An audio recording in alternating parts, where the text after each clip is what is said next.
On va travailler dans ce document les bordures trame ainsi que les lettrines. Commençons par les bordures du titre. On sélectionne le titre, on le met en attribut gras, en une taille de police qui soit plus importante, 16 par exemple. On centre le titre et on va ici dans les bordures, sélectionner des bordures, dans les attributs du paragraphe. On voit donc qu'on a ici bordure et trame, on sélectionne bordure et trame. On voit donc que les bordures peuvent s'appliquer soit au paragraphe, soit uniquement au texte. Voilà, donc là on va, en l'occurrence, on va sélectionner paragraphe, et on va appliquer un encadré.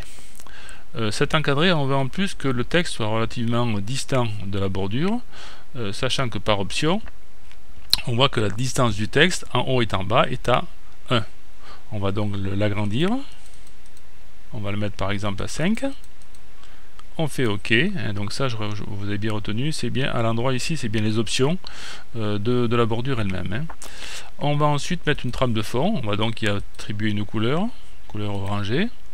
On fait OK. Et vous voyez qu'on a donc bien une bordure avec un fond orangé et où le texte est relativement distant de la bordure. Maintenant, on va faire un décalage de manière à ce que la bordure ne démarre pas à la marge gauche et n'aille pas jusqu'à la marge droite. On va donc modifier les retraits gauche et droite du paragraphe de manière à raccourcir cette bordure. Donc dans paragraphe, on va choisir ici dans retrait gauche, on va mettre par exemple 3, retrait droite, on va mettre 3 aussi, ce qui nous permet d'obtenir on s'est pas mis au bon paragraphe, on s'est trompé de paragraphe, on recommence. Retrait gauche 3, retrait droite 3, et voilà. On a donc bien ici maintenant un titre qui est relativement bien encadré. Venons faire maintenant la bordure du texte, des sous-titres. Alors on sélectionne la date, on revient sur bordure et trame. Par contre, cette fois-ci, on vérifie bien que cette bordure va être appliquée au texte et non pas au paragraphe. Sinon, si on appliquait au paragraphe, ça serait l'encadrement irait jusqu'au bout, jusqu'à la marge droite.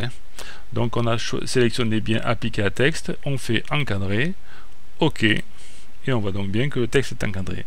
Par contre, on se rend compte que le E est vraiment collé au niveau d'ici de la bordure.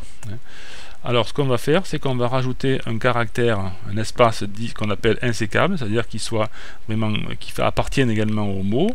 Alors pour ce faire, on se met devant le L et on fait CTRL majuscule espace. On se met ensuite après le E en dernier caractère et on refait CTRL majuscule espace. On voit donc bien ici que le sous-titre est bien encadré. On refait la même opération avec le deuxième sous-titre. On sélectionne le deuxième sous-titre, bordure et trame.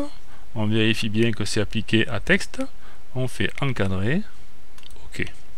Et on va là aussi venir insérer un caractère insécable devant le L et un caractère insécable après le T. Voilà, donc là on a terminé les bordures. On va maintenant s'intéresser, on va remettre d'aplomb ce qu'on avait modifié tout à l'heure. On revient ici maintenant sur le premier paragraphe et on va insérer une lettrine. Une lettrine, ça va permettre de mettre en évidence ce paragraphe. On va voir comment cela opère. On fait donc dans l'onglet insertion, on choisit lettrine. On voit donc on a trois choix. Donc soit aucun, donc soit pas de lettrine par défaut. Ensuite, dans le texte, vous voyez ce qui se passe. Il y a la première lettre du premier mot du paragraphe va recouvrir 3 lignes par défaut. On verra qu'on peut le modifier après. Donc ça, c'est dans le paragraphe. Ou bien cette première lettre peut se mettre aussi en décalage par rapport au paragraphe, c'est-à-dire dans la marge. On va nous choisir dans le texte, mais par contre, plutôt que cela fasse 3 lignes, on va, en cliquant sur option de lettrine, rechoisir dans le texte, mais par contre ici dans la hauteur de ligne on va mettre que 2 lignes. Voilà, parce que vu que le paragraphe est 2 lignes, avoir une première lettre sur 3 lignes, c'est pas très esthétique. On revient sur le deuxième paragraphe, on refait la même opération, lettrine, option de lettrine, donc on choisit toujours dans le texte, c'est quand même plus esthétique. On choisit ici 2, et voilà, et on a donc le deuxième paragraphe qui est la lettrine faite. On se met ensuite dans le troisième paragraphe, lettrine, option de lettrine, dans le texte de... On a donc terminé. Pour avoir un aperçu, on va enlever les caractères non imprimables, ce qui donne un aperçu global du texte qui est maintenant terminé.